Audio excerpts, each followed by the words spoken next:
আর ছাত্র শিবিরকে একটা ধন্যবাদ জানাতে হয়, যখন আমরা গাড়ির পিছনে দৌড়াচ্ছি তখন ছাত্র শিবির দেশের পিছনে দৌড়াচ্ছে। আমার পিছনে দৌড়ানো বন্ধ করতে হবে। আমাদের গাড়ির পিছনে দৌড়ে লাভ হবে না, আমাদের দেশের পেছনে ছুটতে হবে। আমার জানা নেই কোনো ছাত্র সংগঠন এরকম আয়োজন বাজেটকে সামনে রেখে তরুণদেরকে অ্যাড্রেস করে আর কেউ করছে কিনা। করে থাকলে ভালো, কিংবা না করলে করার সুযোগ আছে, করা উচিত।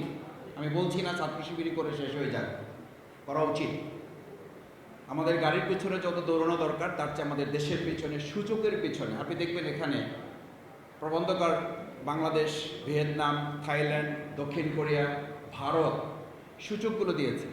আল্লাহর খাস মেহরবানি, আমি দেখার চেষ্টা করেছি ম্যাক্সিমাম সুযোগগুলোতে আমরা পিছনে পড়ে আছি। কারণ আমরা তো দৌড়ে দেশের, আমরা তো দৌড় গাড়ির পিছনে।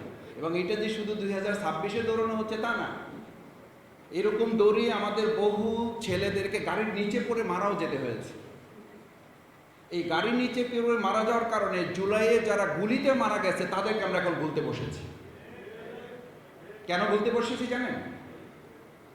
আমি একটু প্রবন্ধকারকে সমালোচনাও করি, এই অর্থে করি যে এখন যেখানে দাঁড়িয়ে আপনারা কথা বলছি, মাথায় রাখা উচিত আমাদের বলছি না, আমাদের, যে এই বহু মানুষেরাই আমাদের এখানে থাকার কথা না, জেলখানে থাকার কথা। যাদের জন্য আজকে এই আলোচনা করার সুযোগ পাচ্ছি, এই বাজেট নিয়ে কথা বলতে পারছি, সংসদে যেতে পারছি, তাদের নিয়ে কিন্তু এখানে তরুণরাই তো জীবন দিয়েছে।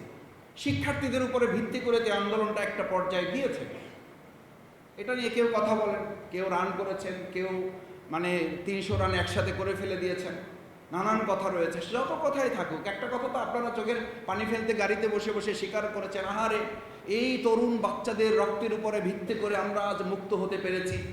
তো মুক্ত হতে পেরেছে তাদের কথা কোথায়?